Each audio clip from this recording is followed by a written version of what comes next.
দেশের অন্যতম পর্যটন স্পট চরকুকরিমুকরিতে প্রকৃতি যেন তার সবটুকু সৌন্দর্য ঢেলে দিয়েছে। পর্যটকদের মুগ্ধ করতে কি নেই এখানে! বিস্তীর্ণ ম্যানগ্রোভ বন, সমুদ্রের বিশাল জলরাশি, দূর পর্যন্ত ছড়িয়ে থাকা বালুকাবেলা আর নানা প্রজাতির বন্যপ্রাণী। তবে প্রয়োজনীয় সুযোগ সুবিধার অভাবে দিন দিন কমছে এই অপরূপ দ্বীপের প্রতি পর্যটকদের আগ্রহ। আমাদের এখানে একটা সুন্দর একটা পল্টন হস্টেল হইলে দেখা গেছে যাত্রী ওঠানামা খুব ভালো হবে।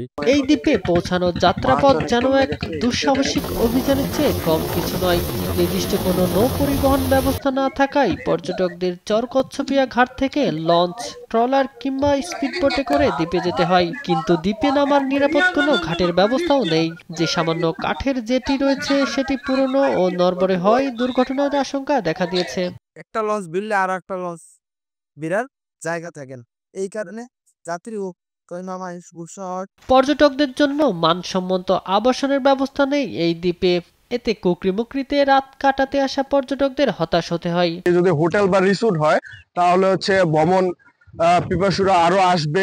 শুধু অবকাঠামো সংকটই নয়, পর্যটকদের জন্য এখানে নেই কোনো নির্দিষ্ট যানবাহনের ব্যবস্থাও। মোটরসাইকেল বা অটোরিকশায় যাতায়াত করে গেলেও তাও অত্যন্ত ব্যয়বহুল। ফলে এখানকার দর্শনীয় স্থান দেখার সুযোগ হয় না অনেকের। এখানে অটো গাড়ি যেখানে 10 টাকার ভাড়া এখানে 50 টাকা।